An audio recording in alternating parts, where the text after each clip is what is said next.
Okay, so the slide visible? Yes, sir. It is visible. Okay. Yeah. So what we'll do is we'll just quickly go through the content for this week. I am not sure if many of us would have seen the lectures, given that last week was this week.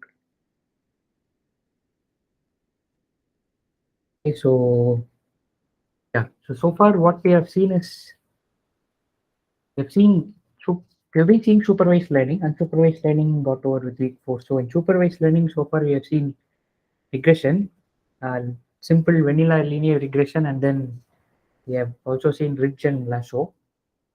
And now it's time to start looking at classification, right? Classification is perhaps the most important chunk of this course. It will come from week 7 all the way till week 12. So we have 7, 8, 9, 10, 11, 12, right? 6 weeks of classification. That's what we'll be doing.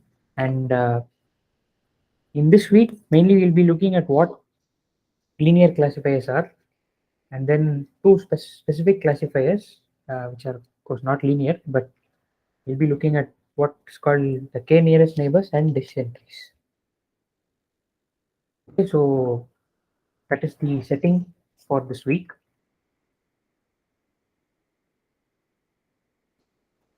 Okay, so classification could be binary or it could be multi-class. There is also multi-label classification, but we won't be looking at that. In until week 12, we'll be looking at only binary classification. So binary classification example would be identifying if a mail is spam or not spam, or if you are given an image, identifying if there's a cat or a dog in the image, right? Anything that has to do with binary labels, that would be binary classification. Multi-class, on the other hand, would involve multiple classes or labels. For example, identifying if the digit, if an image has a particular digit, right, from 0 to 9, you'll have 10 classes. So that's a 10 class classification problem. Till week 12, until we step into neural networks, we'll be predominantly dealing with binary classification. Okay, so the setting is it's more or less the same as before. So we have a feature vector x which lives in d-dimensional space, and now instead of a real number, what we have to predict is a label, right? This label is discrete, and since it is binary classification, the label will be either 0 or 1, and depending on convention we choose, it could be 1 or -1 also, right? So you can either choose 0 or 1 or the set 1 comma -1. Typically we say that +1 belongs to the positive class, and 0, even though it's not really the negative class, we'll call it that, right? So when you say a particular entity belongs to the positive class, it means the label is 1. Negative class means the label could be 0 or -1 depending on the convention that you choose. Okay, so what we have to do now is to learn a function that maps your data point in RD to one of these two values, either 1 or -1, right? So that is what you have to learn. So the learning part is here. You have to learn a function h, and the way we do the prediction is once we have learned this h, it's just h of x, right? So you just plug in x and you get the prediction corresponding to this data point x. Okay, so that is classification. So the moment we define a classifier, h here is a classifier, right? So the moment you define a classifier, you need to find a way to learn the classifier. And the first step in learning is deciding how good the classifier is, right? So you are given 10 different classifiers, and how can you say that a particular classifier is better than something else, right? So in order to take that decision, we need something called the loss function, right? So we had a loss function in regression. That was the sum of squared error loss function. In classification, what we use is this 0-1 loss, right? It's called the 0-1 loss. So what the 0-1 loss is actually computing is the average number of points in the data set where the classifier has made a mistake. Okay, so this one, as you all know by now, is the indicator function, right? So anything inside it, if it is true, then the value of this quantity is 1. If the expression inside the square bracket is false, then this whole thing will take the value 0. Okay, so for each data point xi, you find the prediction h of xi. If the prediction is not equal to the true label, right, the ground truth, we also call the label the ground truth. Okay, so the prediction is not equal to the label, then it means the classifier has made a mistake. So what you do is you count the number of mistakes made by the classifier divided by the total number of points in the dataset. So this can be interpreted as the average number of mistakes made by the classifier. Okay, I hope it is clear so far what we mean by the 0-1 loss. Okay, so what we are interested in is classifier which produces the smallest loss, right? So not on the training data set, because you can always come up with a classifier that produces 0 error on the training data set, but on examples that you have not seen so far, you need to perform well, right? So that is the whole point of supervised learning. You train your model on a data set, but it has to perform well on on a set of data points that the model has not seen before, right? So we that is what we'd like to achieve. So the 0-1 loss is a way to measure this. Okay, so now let's jump into particular types of classifiers. So far what we have done is generic. It holds good for any classifier h, right? So we didn't mention what h was here. H is some function that maps your feature space to your labels, right? So h could be anything, and the 0-1 loss is applicable for any classifier h. Now what we are going to look at is a particular type of classifier called the linear classifier. So let's assume that you have been given data points like this in R2, right? So R2 has points that belong to two classes, green and red. Now, what will a linear classifier look like? Someone tell me what it will look like.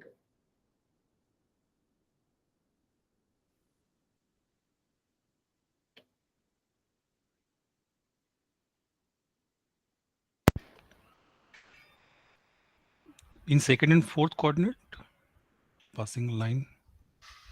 Right.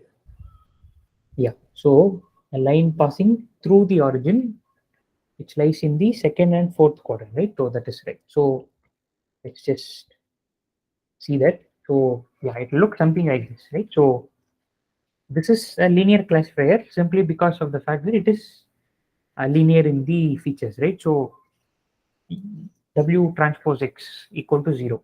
That is what this means. So let's let's also draw the W. What we mean by W here. So W is nothing but the vector that is perpendicular to this line. Okay, so the vector perpendicular to this line is W, and for any point that is on this line, W transpose X will be equal to 0, right? And for points that are not on this line, which is also called the decision boundary, because it's called a decision boundary because it separates the data points into two categories, right? It's a boundary for classification, right? So when you step from say the left region to the right region, you are kind of crossing the boundary, and therefore you move into some other territory. So to the left of the decision boundary, you are in red territory. To the right of the decision boundary, you are in the green territory, right? So that is why this is called a boundary. And since you are making a decision, it's called, since this boundary is associated with a decision, it's called a decision boundary. Okay, so now a quick question at this stage. So you are given this kind of five setup here. 5 data points are there with some decision boundary drawn and the weight vector corresponding to it. Now, can you sort these 5 values in ascending order?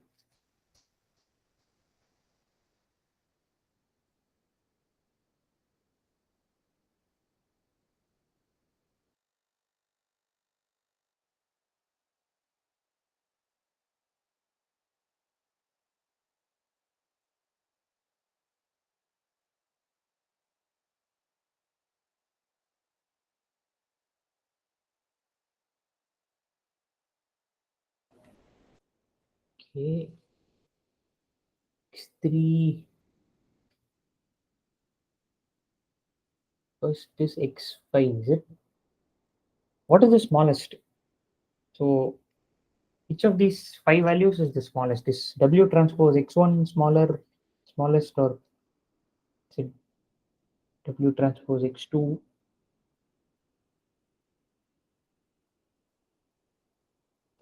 Okay, so what is the sign? Let's, before we sort them in any order, what can you say about the sign of W transpose x? Okay, what is the sign of W transpose x5? Is it positive or is it negative? Okay, that is correct. Right? So W transpose x5 is negative. Does everyone see that?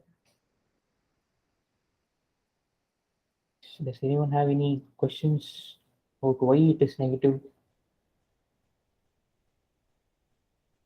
Okay, so notice that you have a vector W here, and x5, the vector x5 is making an obtuse angle with W, right? So this line makes a 90 degrees angle with W, whereas this data point xy is making something more than 90 degrees, right? So the dot product, which is what this is, right? W transpose xy is the dot product. So the dot product of W with xy is going to be negative. Okay, so that's the first thing to notice. All the points that lie on this side of the boundary are going to have a positive dot product, and all the points that lie on the other side of the decision boundary are going to have a negative dot product with W. Okay, so this is why we say that this decision boundary partitions the space into two regions, where one region will have positive dot product and another region will have negative dot product. Okay, so once that is clear, I think you can now order them. So W transpose x5 will be negative. What will be the value of W transpose x4? That is 0. 0, right? So that will be 0. Now, among x1, x2, x3, which is going to have the maximum dot product? Is it x1, is it x2, is it x3? I think x3, sir. Right, so x3, right? So x3 will have the maximum dot product. It's the farthest from the boundary, right? So this vector here will have the maximum dot product, then x2 and then x1, right? So that is as far as the dot products are concerned. But once you understand this, then we are ready to talk about prediction. And another term for prediction is inference, right? Um, Given a data point and a classifier W, linear classifier W, how do I know what my model's prediction is? Right? My model's prediction is given by this. It is the sign of W transpose X. So if you go back, X1, the sign of W transpose X1 is +1. The sign of W transpose X2 is +1, and so on. So all these 3 points are going to be predicted as +1. Whereas the point x5, that is going to be predicted as -1, because the sign of W transpose x5 is negative. It's -1, right? So that is what we mean by prediction or inference. So now what about x4? X4 is neither positive nor negative, because you'll get W transpose x4 equal to 0. So there what we do is we go with some convention. Either we say that it's +1 or we say that it belongs to class -1, right? So that is a convention, and we'll specify it appropriately whenever we ask questions that involve zero dot products. Yes, so you don't need to worry about that part. So that is regarding Yeah, so if most of the points are on the line, then it's a good question, but a bad situation to land up in. So most of the points are on the line. You will still have to predict one way or the other. So you'll have to say that they all belong to say -1 or +1, right? But that you have to ask yourself, when will that happen, right? When will most of the points fall on a line, right? So what I would probably do is, if there are many points which are on the line, I'll probably move the decision boundary a bit to the right. Okay, so that's another point. So what we are seeing now is W transpose X equal to 0, right? So there is also the possibility of learning another classifier with some offset, which would be nothing but W transpose X plus B equal to 0, right? So that is also possible. We'll study these classifiers in more detail in subsequent weeks, right? So when we start studying what is called support vector machines, we'll look at linear classifiers in more detail. Okay, so until then, we have to stick with this. Now, this is prediction or inference. So now the next question that we ask is, okay, is there a way I can learn W? So till now, I have not given you a way to learn W, right? All that I have told you is this is the 0-1 loss, and this is how a linear classifier looks like. But how do you come up with this line in the first place? I didn't tell you that. So one way to do that is to use linear regression to piggyback on it, meaning you already know what linear regression is, right? So the loss for linear regression. Instead of using ya equal to some real number, any real number, here what we'll do is we'll make ya the label of that particular data point. So it will be either 0 or 1, or in the case of this example, it will be 1 or -1, right? So we are now going to learn some set of weights which are going to force these, at least that is the hope, force the predictions to be close to 1 or -1, right? So that is what we want to achieve. And so the loss that you define is the linear regression loss. So the moment you do this, you can apply all the techniques that you've already learned. You can minimize this, get hold of a closed form solution, or you can do gradient descent, right? You can do all that and end up with some weight vector like this. But there is a problem with this. So do you see why this will fail? It will fail. I mean, it may succeed, but even if it succeeds, there is a problem with this approach of using linear regression. Do you have any ideas why that will be the case?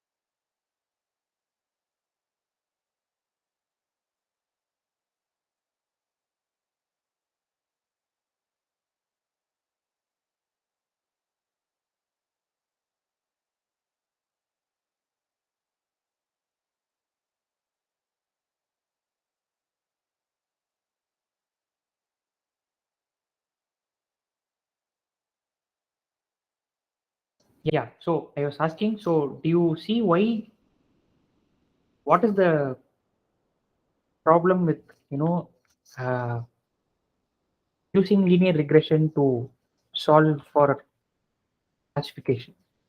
So if I use linear regression methods to find a classifier, is that okay? Is that not okay?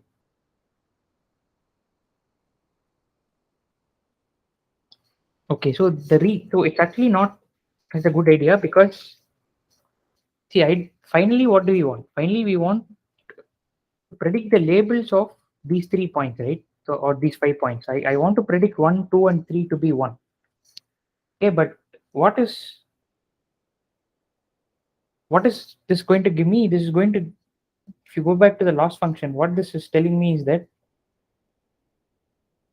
if W transpose X I is far from 1, penalize it a lot, right? So for example, W transpose X3.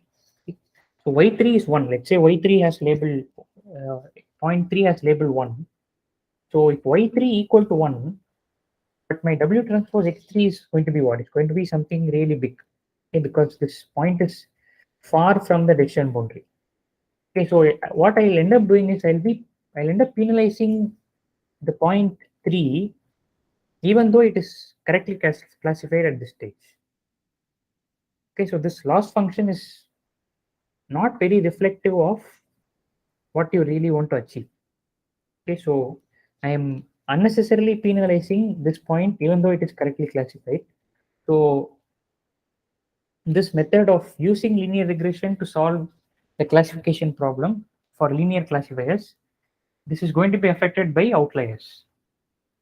Right? So if you have outliers, then you have a problem, because that these outliers will adversely affect your loss function, and therefore the weights that you learn will be biased because of that.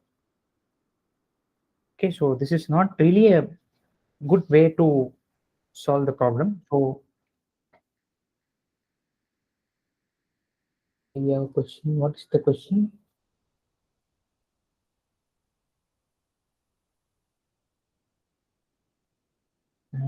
Can you elaborate? I didn't kind of get the question.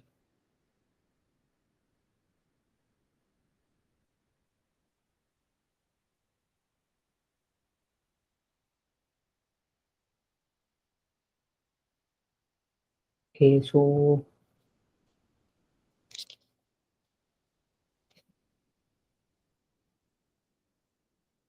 what is saying that suppose it is a two class case, and in one class the error could be very less, but in other class due to this uh, error function the error could be too much. okay, so in that case, what will happen? So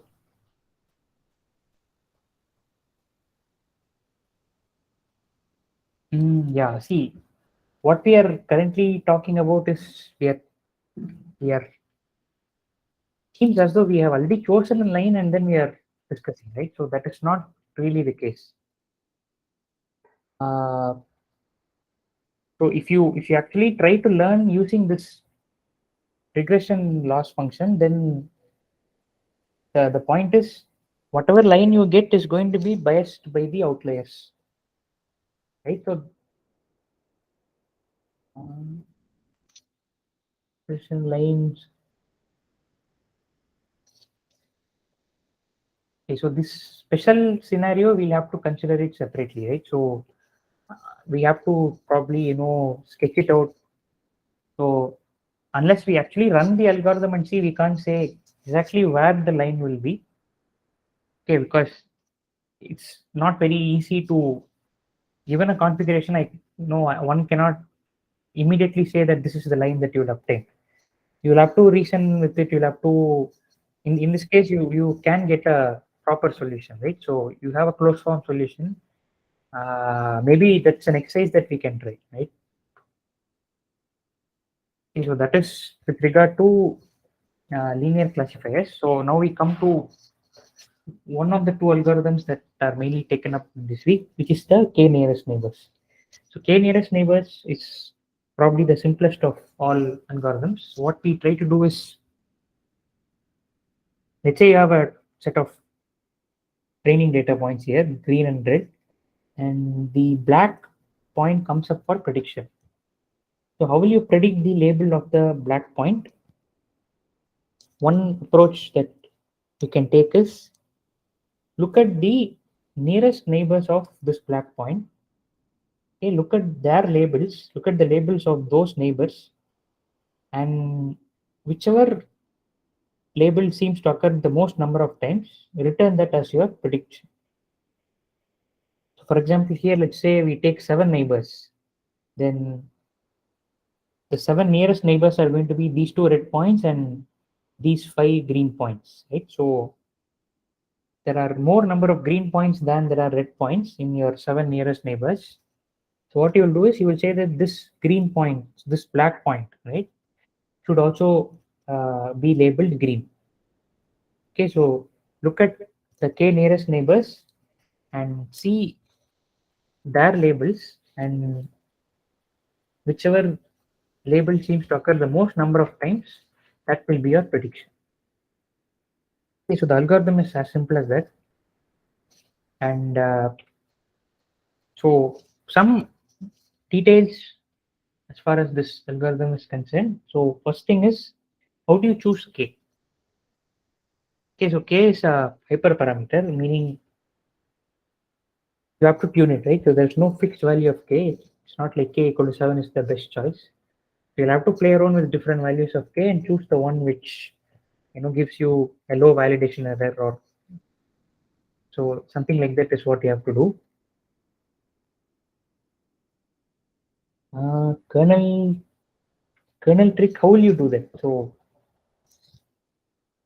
see, every algorithm is not amenable to this kernel trick, right? So in what way will you use the kernel trick here? For kernel trick, you need something like xi transpose xj to appear somewhere, right? So pairwise dot products to appear.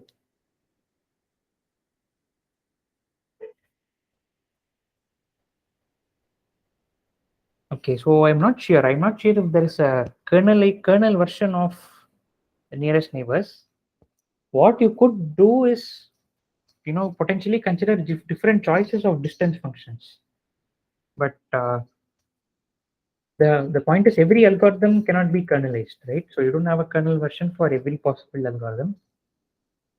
Yeah, so coming back, choice of k is a hyperparameter. So small values of k are going to produce very rugged boundaries, right? So it's because for every point you're going to ask this question, right? Who am I closest to? And you're going to basically make a prediction based on just one neighbor, if say k equal to 1. So the fewer the neighbors, then more uncertain you're going to be, right? So your decision boundary is also going to reflect that uncertainty, and it will be more complicated. But as k increases, then what happens is that you're going to ask more neighbors, right? So you're not going to be too biased by what say one or two neighbors are going to say. You're going to take the opinions of 10 or say 15 neighbors and then come to a conclusion. So because of this, your decision boundary will look a lot more smoother. Okay, so that is another point. So any question? Yeah, sir, can you please go one slide back? That image of K and N. Yeah, yeah. So, sir, like if you are using K is equal to 7, so black one will be green, right? So, if we are going, sir, one step further, like for every red point, we are going to see, and we are taking K is equal to 7, so that point also be green, right? So, ultimately, like at each step, every red point will become green only. So, yeah. Sorry, I didn't get the. So, like, if you are using K is equal to 7 here, so black point will be green, right? Yeah, yeah. So in next step, suppose I'm looking for the red point, nearest red point, which is nearest to the black one. So that will also be green, right? Where you are saying nearest red point? Yeah, like nearest to black one. This point, okay. Yeah, this. Yeah, so that also will be green, right?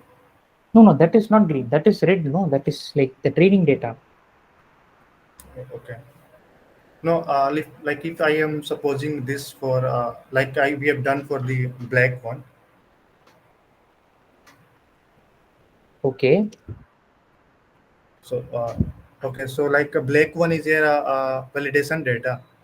We are validating on black one, right? This is No, not a no, there part of is. training data. This is a test data point. Yeah, black is a test data point. Oh, okay, yeah, got it. If you choose your test data point to lie at the same place as this red point, then that will also be green, right? Yes. But this won't become green. I hope you are not saying that this red will change into green. red will not Yeah, change got into green, right? So red is the training data point, so that will remain red. But if you choose, you ask, let's say the red is at 2,5, and you ask, what is the prediction for a point at 2,5? Then you're right, that will be green. Okay. Sir, one question. Yeah. Yes, sir, how do we choose these points? I mean, based on the distance, or is there any other strategy? The points. I mean, for this black point, I am choosing points which are neighbor to it. So how do we have to choose these points? Yeah, the neighbor distance. Based on Right? distance, or Yeah. So when you say nearest neighbors, what you do is you first compute the distance of this black point from all these points. So not just these 7. These 7 happen to be the 7 nearest points. You take the distance of this black point from this green point here. So 1, 2, 3, 4, 5, 6 plus 7, right? So these 13 points are there in the training data set. Now what you do is you compute the distance of the black point from each of these 13 points. So you'll have 13 distances.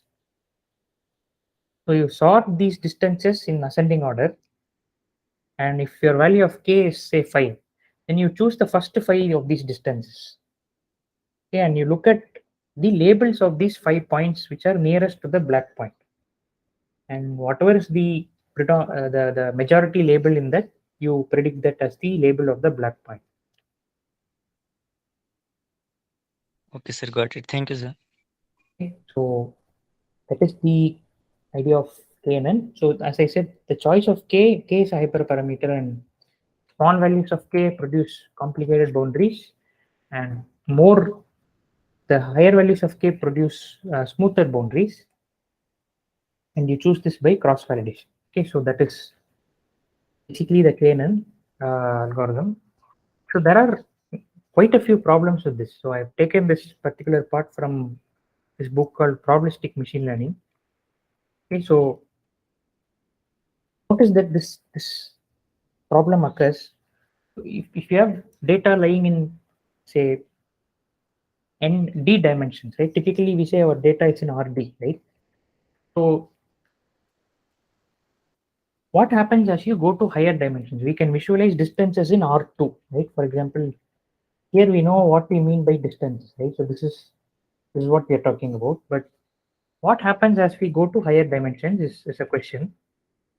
So it turns out that the volume of the space, whatever we mean by space, it grows exponentially as the dimensions increase. So think about it. You can think about a unit interval in R, right? So if you are in a single dimension and you consider an interval in 0 to 1, that is what? That is just a line segment of length 1, right?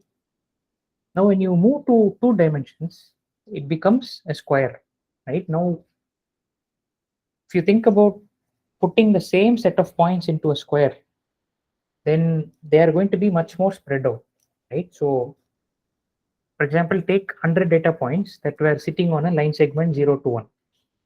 Now just to understand what is happening when you increase the dimensions, take the same 100 points, distribute them in a square. Now when you do this, can someone tell me what happens? What is the property of these 100 points in the 0 to 1 line segment, and what happens if you move all these 100 points into the square? So what happens to the distances between these data points? So did you understand the question that I'm asking? They will kind Yeah, continue please. They will kind of spread out. I mean, they will be looking more distinct than on a straight line. exactly, right? So they'll be spread out. They'll be more spread out compared to a straight line. Now what will happen if you move to a cube? They'll be even more spread out, right? More space around. Yeah, so they have much more space to move around, so they'll be even more spread out. Now if you extend this argument to d dimensions, so you start with interval, then you move to a square, then you move to a cube, then in d dimensions, the same object is called a hypercube, right? So in a hypercube, say your dimension is like 100 or even 1000. What will happen is that these 100 points will be incredibly spread out. Okay, they'll be too far away from each other. So in an algorithm like k nearest neighbors, why is that a problem? Can you see why this is a problem?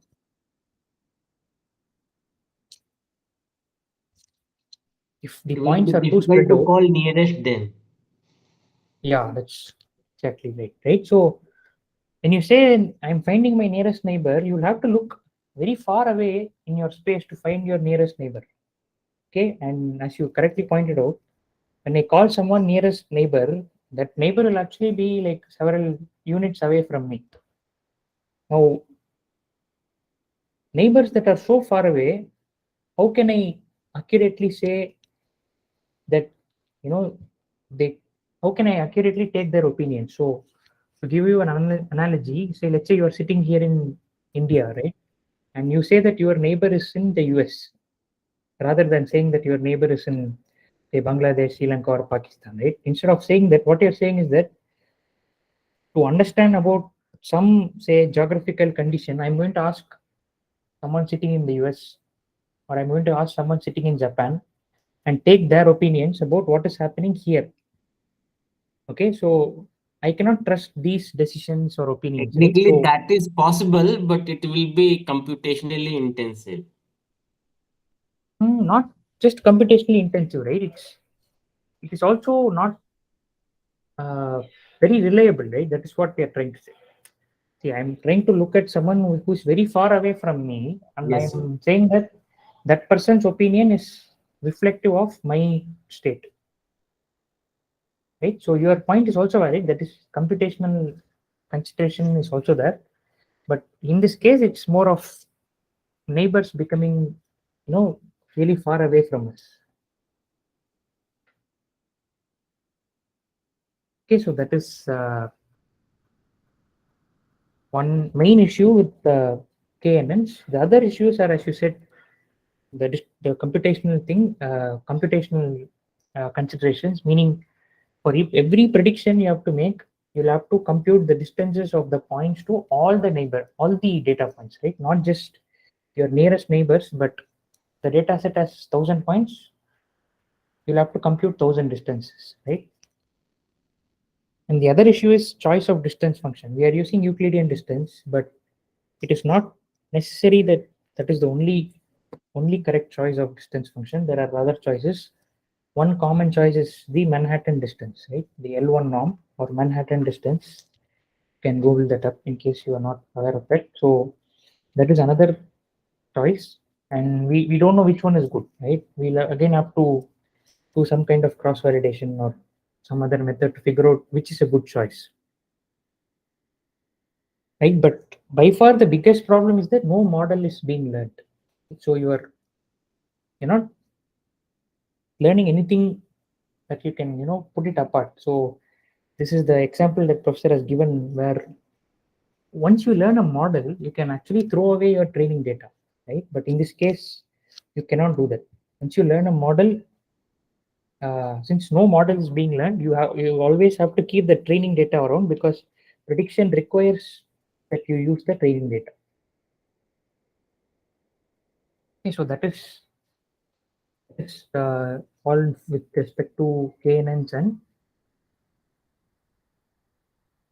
decision. Sorry, what is this? Linear classifier. So any questions so far?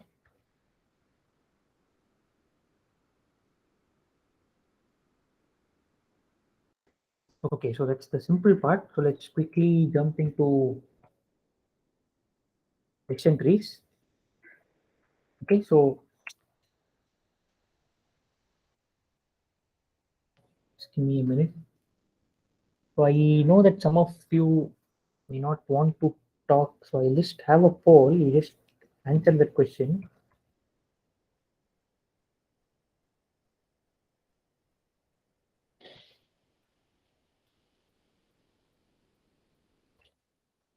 And to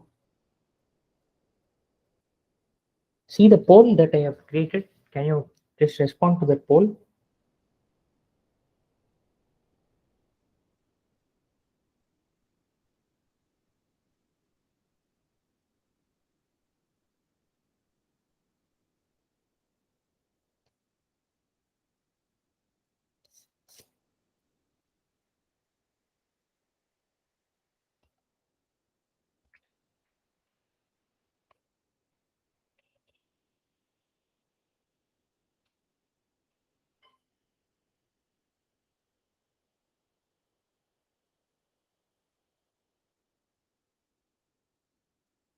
Okay, so I've got 6 responses. Can others also respond? Your names will not be recorded. So I just know whether you have seen or not. So, okay.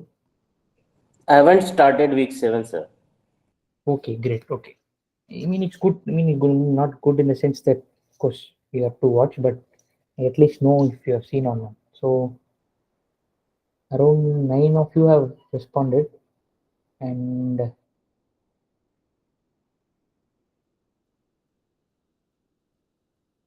yeah, okay, thanks. So, 2 of you have seen, 7 of you have not seen. Okay, so see the KNN part, I hope you all got it. It's actually a very simple algorithm. So, it's just you just figure out the nearest neighbors and then make your prediction based on what are their labels. Okay, so that is all you need to know. Let's maybe go a little more slowly here. Okay, so this is a decision tree. Okay, so what is a decision tree? First of all, a tree. So tree, I hope you all remember from at least Max 1 graph theory, or if you have done PDSA, then all this will be very clear to you. Right, so tree is what? Tree is just some kind of connected graph, okay, without any cycles. That's the formal definition of a tree. It's a graph. So if you can see, it's all connected. I mean, it's a directed tree here. So this connected part may not hold true. It's a directed tree, meaning the edges have some kind of directions. But in general, if you think about trees, then they are graphs which are connected without cycles, right? So, but let's not worry about that. Decision tree is a very interesting object, partly because it is very simple. So what you're saying is that each node in the tree, each node here is going to be a question or some kind of a prediction. So I'm going to ask a question about my data set at this stage, and the question will take this form. Is my feature less than some particular value? For example, let's say that features that you have are height and weight. Okay. So one of the questions that I could ask is my height less than 160 centimeters? Okay, is my height less than 160 centimeters? That could be question 1. Based on this question, you will be dividing the data set into 2 parts, right? All those data points which have height less than 160 centimeters will go into the left node. Okay, all those points which have height greater than or equal to 160 centimeters will go into right node. Okay, so this is the purpose of a question node. Does everyone get that part? What we mean by a question node? What we mean by Q1 here? It's a question. The question will be of the form, is feature less than value, and you'll be asking this question for every data point in your data set at this stage, and depending on that, this will partition your data set into 2 parts. Some will go here, some will go here. Okay, now once you do that, what you have is now a reduced data set at Q2, right? So maybe you started off with 100 data points and then 70 went into left node, 30 went into the right node. So now you have 70 points here. You ask another question here. So maybe the question you ask here is the weight greater than 55 kgs?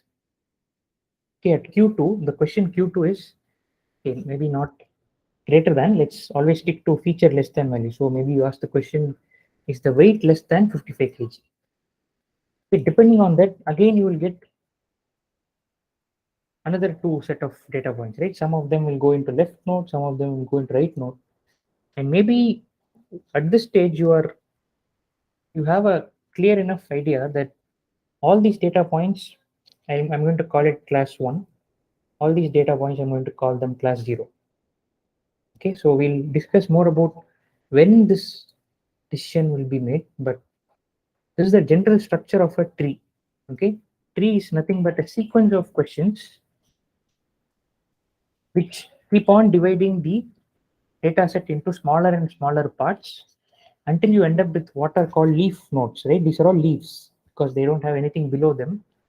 So in these leaf nodes, you will have some final decision being made. So the final decision will always be the label corresponding to that node. Okay, so after doing all this, I say that this node will have label 1. This node will have label 0. So this is what the overall idea of a decision tree is. Okay, so now let's take one quick example of what is happening here. So let's say medical diagnosis is, you're a doctor and you're trying to diagnose the illness of a patient. So what will you do? Essentially, you will form some kind of a decision tree like this, right? So first question that you might ask is the temperature high? Okay, so let's say there are 100 patients who come to you. Maybe for 30 of them, temperature will be high. For another 70, temperature may be low. So depending on this, your patients get divided into 2 buckets, right? Left bucket, right bucket. And then depending on which bucket you are in, you might ask a follow-up question. Let's say, is the breathing normal, right? So this is one question you might ask. Okay, so that is the follow-up question, right? And depending on that, again, your data set will be divided into 2 parts. The next question could be, is the blood pressure normal, right? And maybe finally, does the patient have a headache, right? So each of these questions will correspond to one node in the tree, and that will split the data set into 2 parts. Okay, so that is what a decision tree is. Okay, so there are different types of nodes that we need to be aware of. One is, so there are basically 2 types of nodes. One is the internal nodes, and the others are prediction or leaf nodes. So Q1, Q2, Q3 are all internal nodes. Okay, they're all internal to the tree. These 4 nodes here are prediction or leaf nodes. Okay, so in addition to that, you also need to know that this is the root node. That's the root because that is where the tree starts branching out. Okay, any questions so far on what a tree is and what are types of nodes? Okay, right? So now we move on. How do we make a prediction? Okay, so prediction meaning, so you are given a data point and you need to decide what the label of the data point is. So how will you do that? Using this tree. So can someone tell me what will it be? How you will predict?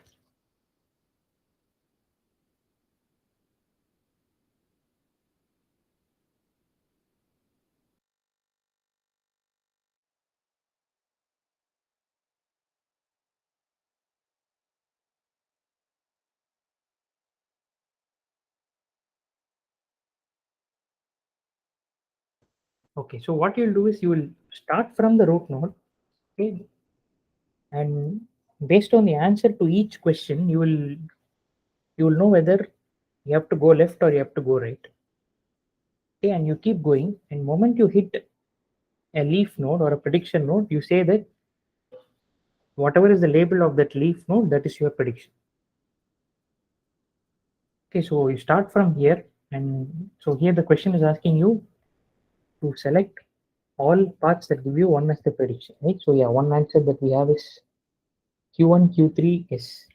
So you start at Q1, yeah, you go to Q3, okay, and then yes, right? So that is one prediction, that is correct. What will be the other one?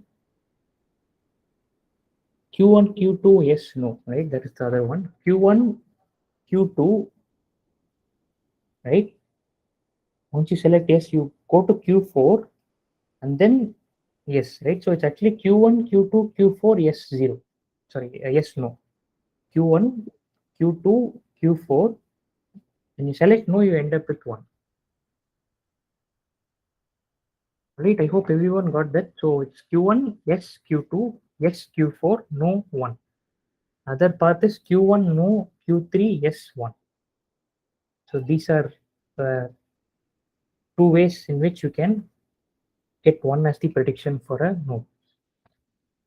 Okay, so so that is one Now let's see one more example. So what will be the set of all data points? So this is a data set, the problem having a single feature. Okay, X is the only feature. Now, can you tell me what all points will be predicted as 1? What will be the features that will give me a prediction of 1 for this decision tree?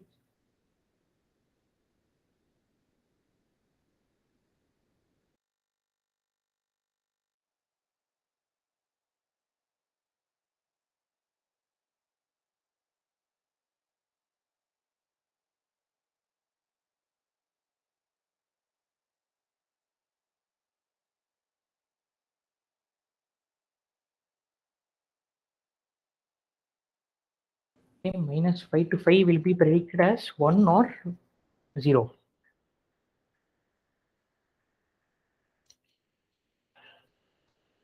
Okay, right. So minus 1, minus 5 to 5 will be the set, and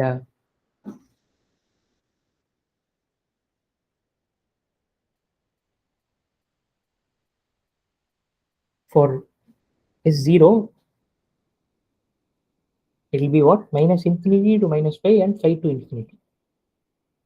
Right. So just to, in case you haven't got that, when x is less than or equal to 0 and when x is greater than or equal to minus 5, you come here 1. So minus 5 to 0 is going to be 1. Likewise, when x is greater than 0 and when x is less than or equal to minus 5, so you get to 1, right? So there are two ways in which you can get to 1. You put them together, it's minus 5 to 5. Similar reasoning, you can get S0, right? So if you just generalize this, you can see that decision region. So this is a decision region, right? All points in this region are going to be called 1, are going to be labeled as 1. So these decision regions are nothing but intervals or union of intervals, right? In the case of R, they are union of intervals. Now natural question that we have to ask is, how do we decide what this question should be for a decision tree? Right? What is a good question? So for this, let's take up an example. Let's say I have a bag of 100 balls. 50 are red and 50 are green. We are given 2 empty bags. So what is one useful thing that you can do with these 3 bags?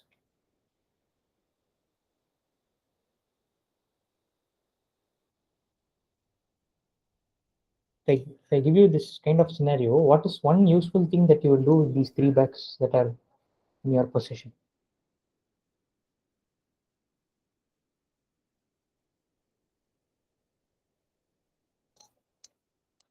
Yeah, that's correct, right? So one thing that I will do immediately is that I will take the 100 balls from the bag, put the 50 red ones in the second bag, and all the green ones I'll put it in the remaining bag. Right. So this is a useful action. Why is this a useful action? Because earlier what was there was I had a bag of 100 balls which had a mixed set of colors, right? And say they were not quite useful to me in that, probably they were not very useful to me in that mixed state. But now that I have separated them, what I have done is I have reduced the clutter, right? I have reduced the clutter, or I have gained something in the process, right? So it's a good thing to do. Reducing the confusion is a good thing, right? So if you extend this to our decision tree case, okay, let's see what a good question could be. So what do you think will be a good question here?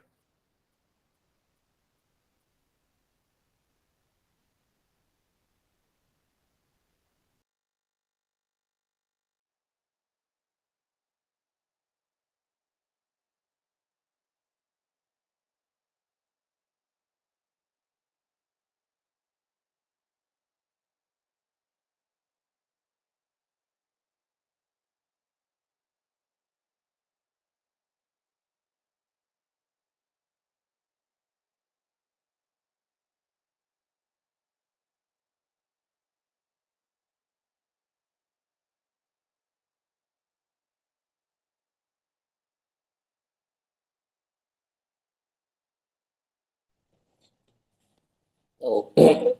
We can ask theta to be somewhere between 2 and 5. Somewhere between 2 and 5, is it? So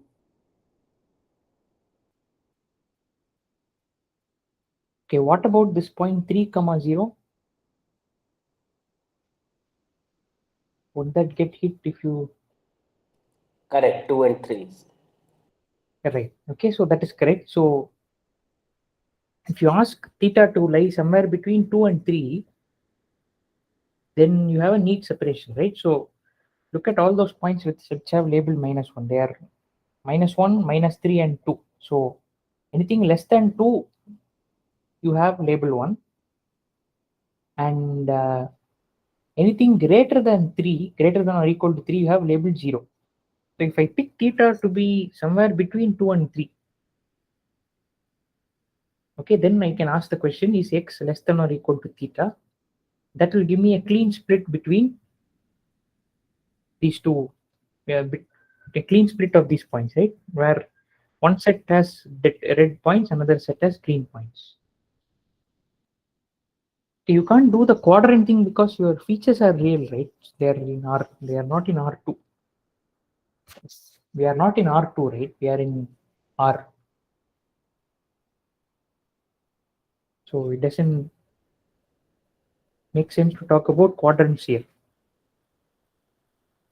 Okay, so that's the basic idea. Basic idea is to ask questions in such a manner that they divide your data set into backs, and these backs should have, to the extent possible, only one label, right? They should have, so let's say the left bag has 50 data points. It's good if say 48 of them are class 1 and only 2 of them are class 0, right? What we don't want is the scenario where say equal number of them are class 0 and class 1, right?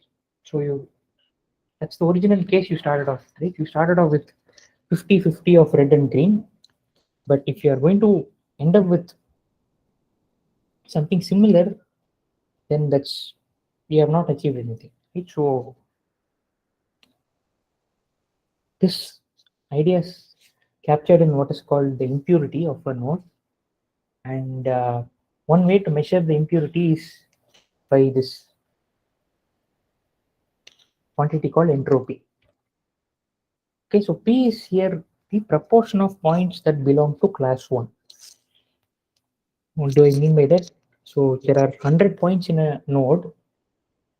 Okay, there are 100 points in a node and 80 of them belong to class 1. Then P will be equal to 0.8. Okay, so if P is 0.8, then what I'm saying is this will be how impure the node is. Okay, so if P is 0 or P is 1, the node is pure. Why is that the case? Why do I say that the node is pure? Because then it classifies the data. It predicts the label. Yeah, so it's a pure node because there are only data points having one label in it, right? So P equal to 0, what it means is all the data points in the node have label 1.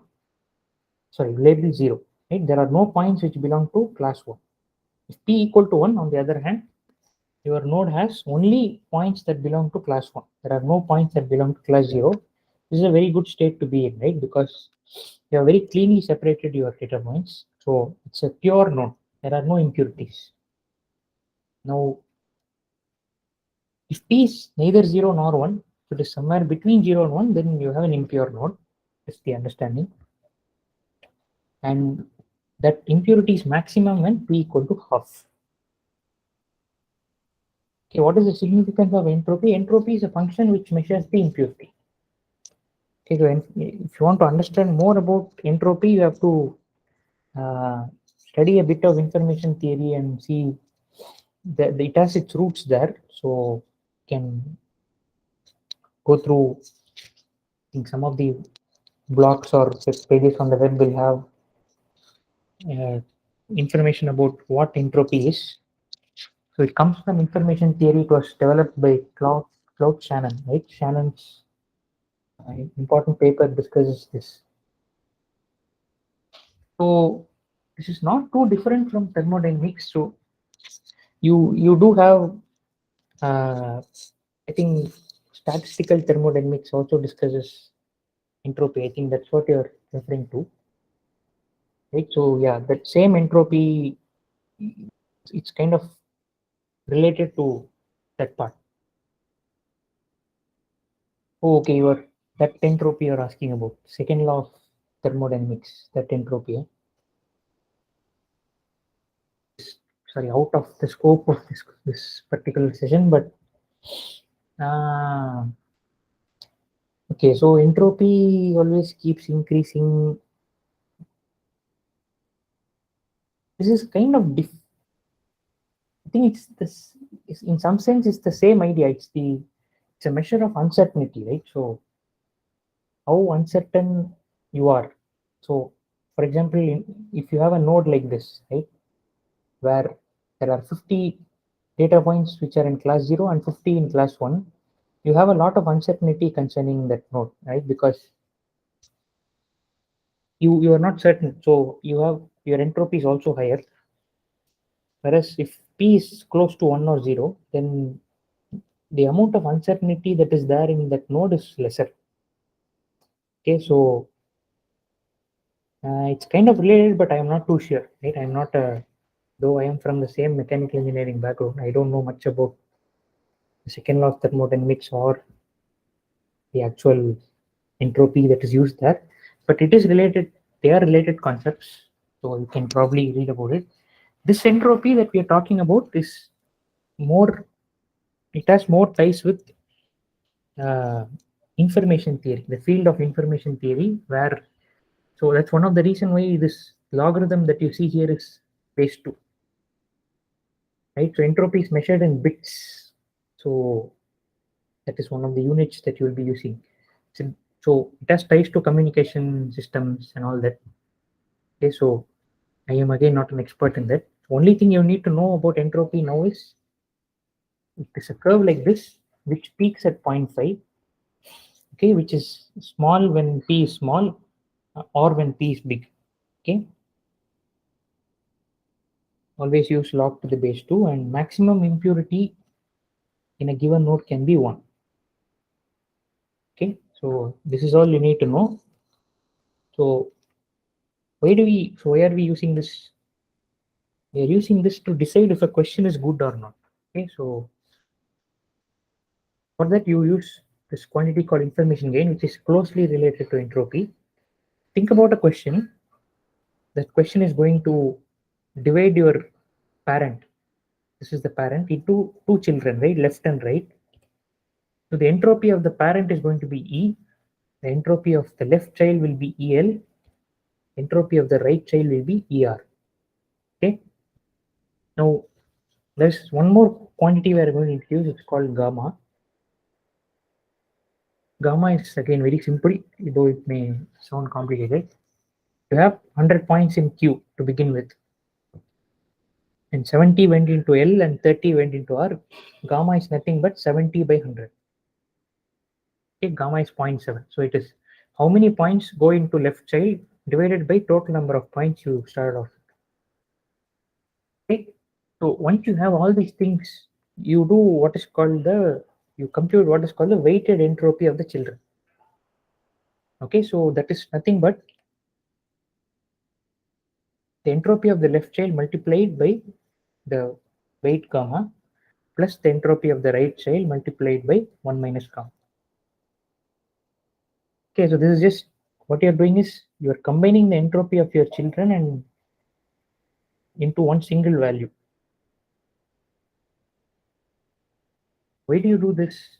And then define something called a decrease in entropy, right? So you started off with E and you ended up with gamma EL plus 1 minus gamma ER. So by how much did your entropy drop? Your entropy dropped by this much.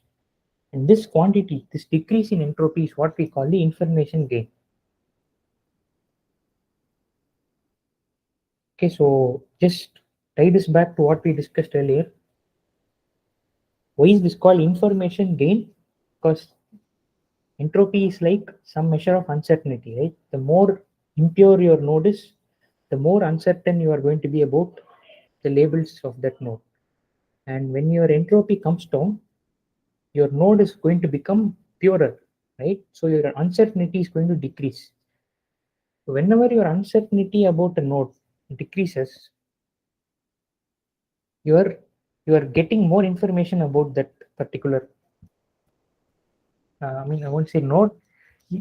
That the whole process becomes more informative, right? Because lesser uncertainty, more information.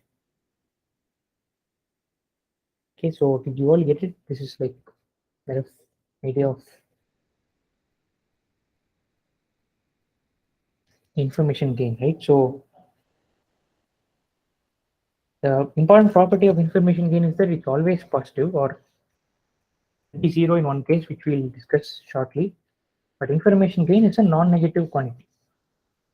Okay, so decrease entropy is measure of impurity, and also you can think about it as measure of uncertainty. And any drop in impurity means the node is becoming purer, or your your divisions are becoming more and more pure. You are getting more and more information about your data set.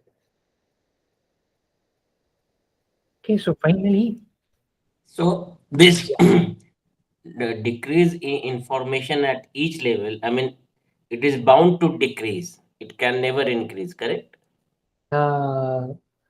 entropy The has to total, keep. I mean, difference between parent and children is always going to be there. I mean, it at none of the intermediate stage entropy can overall entropy can increase. That is right. Yeah, yeah. I mean, you always have to gain. You'll always be keep. So you will always keep gaining some information. You will. It will never be the case that you lose out on, say, some information. In this sense, right? In this entropy sense, that's what we're talking about. Yes, because here EL and ER will be kind of positive only, and gamma will be between 0 and 1. Right. Oh, Yeah. So yeah, that's a good point. So from your root node, if you consider a tree like say the one we started off with, right? So from the root node till if you keep going down, your entropy should keep decreasing.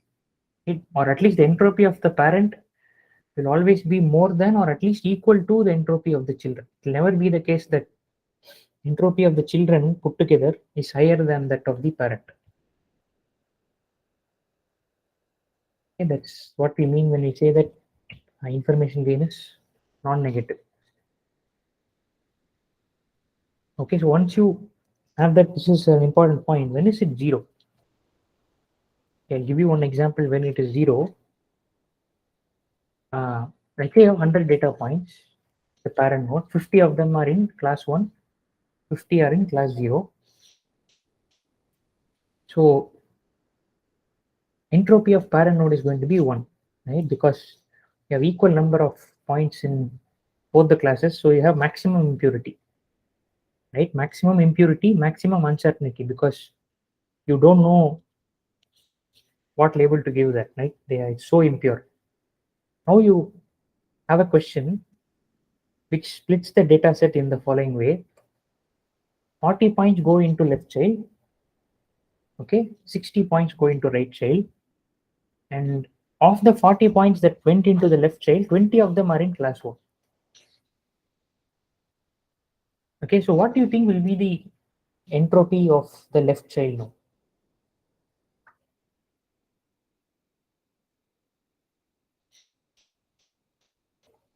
It will be the entropy of the left child.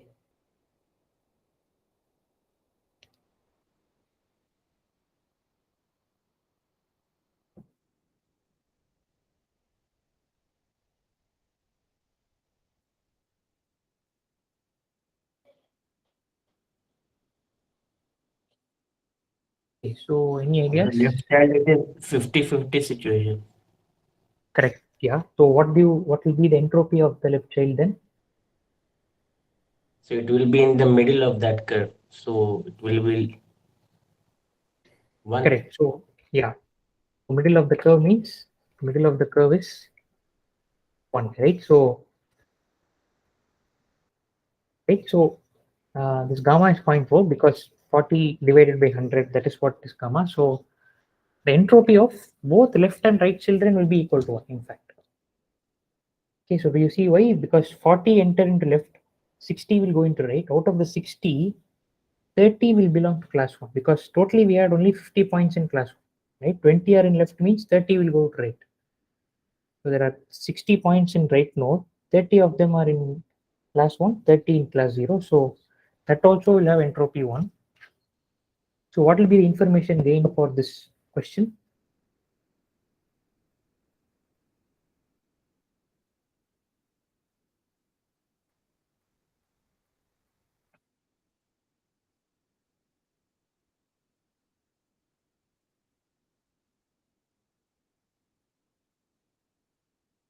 Zero. That is correct, right? So the information gain will be 0. Okay, so the reason is we end up with the same impurity, right? In the child nodes also. So you start off with entropy of 1. So there you cannot make any sense of what is happening because you have equal number of points with label 1 and label 0. But even after doing the split, even after asking this question, you end up with the same impurity in the children. So you have gained nothing. Okay, so your confusion still exists. So this question is a bad question, whatever this question is. Right. So one point which I have not mentioned properly is information gain is for a question, right? And at a node you could ask any question. Okay, so every question that you could ask at a node is of the form is feature less than value. Correct. So every question you can ask at a node is of the form feature less than value. So depending on what feature you choose and depending on what value you choose, you could have several questions at a given node. So the real question that we have is, among all these feature value pairs, which one do I choose? Okay, so which one do I choose? I choose the one which has maximum information gain. Among all feature value pairs that I can ask as questions in a node, I choose that feature value pair which will give me the maximum information gain or maximum reduction in entropy from parent to children. Okay, so clearly this is a bad question to ask at this node because that will give you no gain in information. Okay, so now once you know how to ask a good question, you will then go to the algorithm. So the algorithm is quite simple. You start with the entire data set at the root node, then you have to keep adding nodes, right? How do you do this? You make use of a function called build tree. So I'll tell you what stopping criterion is, but until that stopping criterion is met, you choose a question. Question is a feature value pair. Choose that question which will give you maximum information gain. That will split your data set into two parts, right? Left child, right child. So you call build tree again on the left and right children. Okay, you continue building the tree on smaller versions of this data set. So you have to keep doing this until you stop. So when do you stop? So that's what I call the stopping criterion.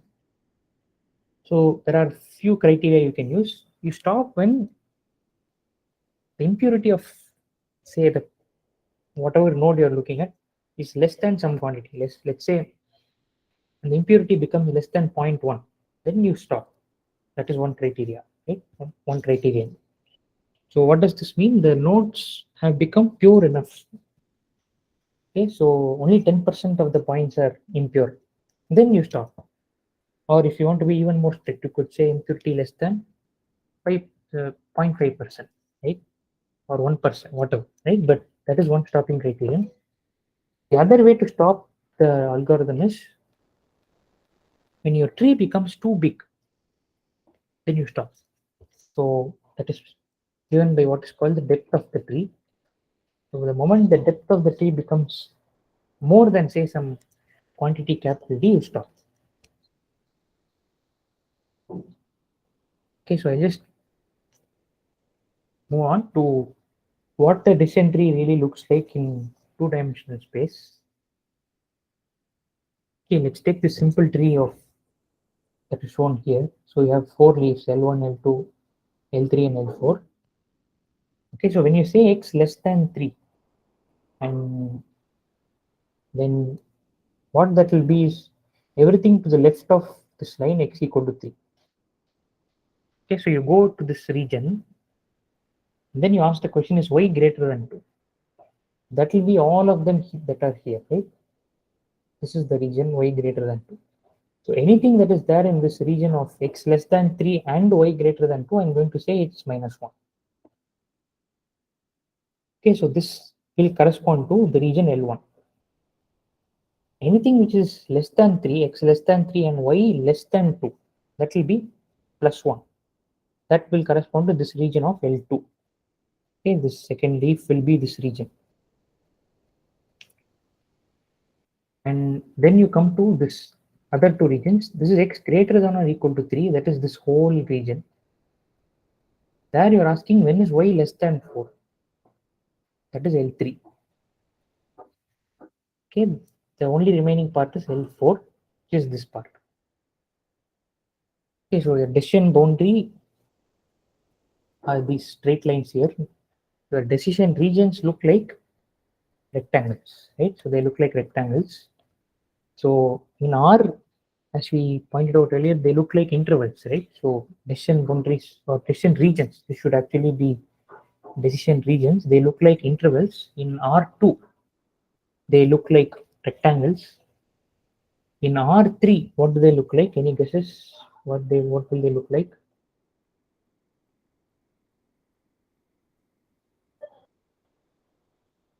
R3, they will look like, what is the extension of rectangle in R3?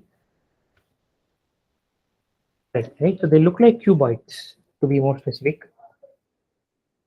So in RB, when these say 100,000, whatever, they are still, we don't know how they look like. We only have a name for them. They are called hyper rectangles.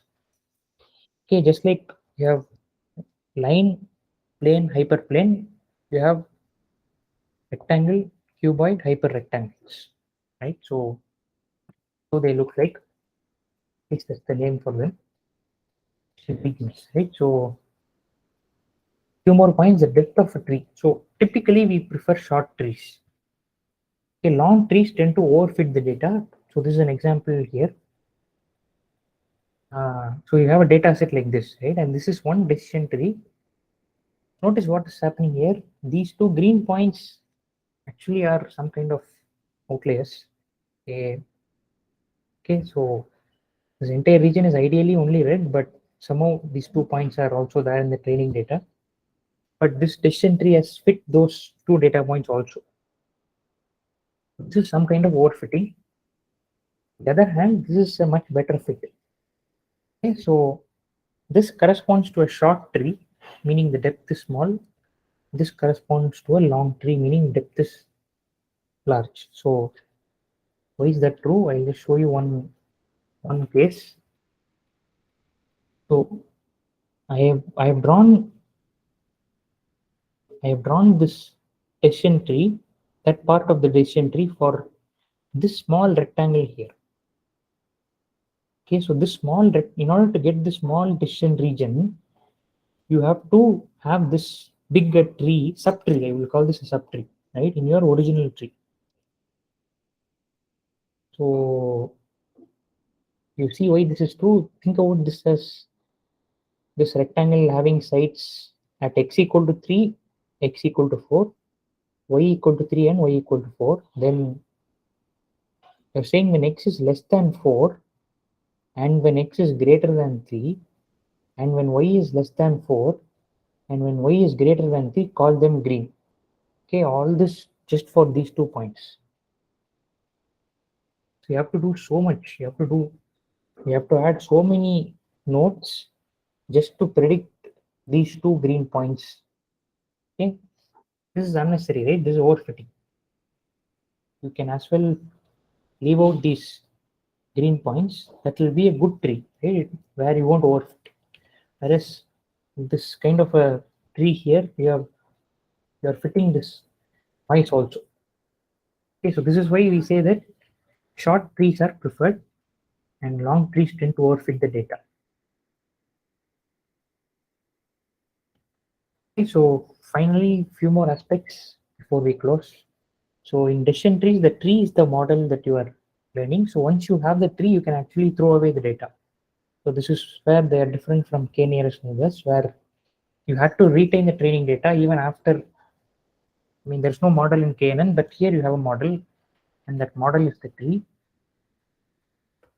Search page is also the trees, right? So what are you searching over? You're searching over different trees, and you're trying to find the best, not the best tree, but a good tree. Okay. So the algorithm is greedy. So if you have noticed, at each stage, we are trying to pick the best possible question at a node. This is nothing but the greedy approach, right? If you have done PDSA, you will know that greedy algorithms are a kind of algorithms where you make the best choice at a current stage, which is actually a local optimum. It's not necessarily a global optimum. So trying to choose the best question at the node is a greedy choice. The other interesting point is that trees are interpretable. What do I mean by that? When you make a prediction, you know exactly the sequence of paths that were traversed, right? So if someone asks me, why did I predict this point as green? I can tell them, I asked this question, then I asked this question, and then so on. And because of that, I predicted it as green. Okay, so this kind of transparency is very important in machine learning models, right? If you ask, especially if you are doing this in fields like, if you are deploying a machine learning model in a field like medicine, right? And you are, say, for medical diagnosis, and you say that a patient is suffering from some disease, and you need to justify that, right? So the patient will ask you, okay, you're using a computer to make a diagnosis. Tell me why the computer made this decision. So in such cases, you have to be capable of explaining why you made the decision, and decision trees are amenable to that kind of interpretation, right? They are very transparent. The other thing is decision trees can also be used to do regression. Okay, so that's there in practice assignment. One question is that you can think about it. It's not very hard. The other point is entropy is one measure of impurity, but there are other measures of impurity. One of them is called the Gini index. It comes from the field of economics. Again, you can refer to that. Finally, this was invented by a computer scientist called named Ross Quinlan. Okay, and there are several variants to this algorithm. One of them is called ID3. Another one is called C4.5. Another one is called CLACART. It's an acronym for classification regression tree. So, reason I'm saying all this is when you actually read the papers or when you come across blogs on the internet, you'll typically see that these terms are used. Okay, whenever you see these terms, understand that someone is using a decision tree. Okay, so they are all different ways to build a tree. What we have given you in this algorithm, right, is one way to build a decision tree. It is not the only way. There are small variations, and each of these algorithms here corresponds to one such variation. All right, so that's all I had for today. So we won't be meeting on Saturday because given the attendance, even like few days before Diwali, it is like highly unlikely anyone will join on Saturday. So we'll next meet on Wednesday. Okay, we will make an announcement regarding the session. Okay, and we'll meet on Wednesday next.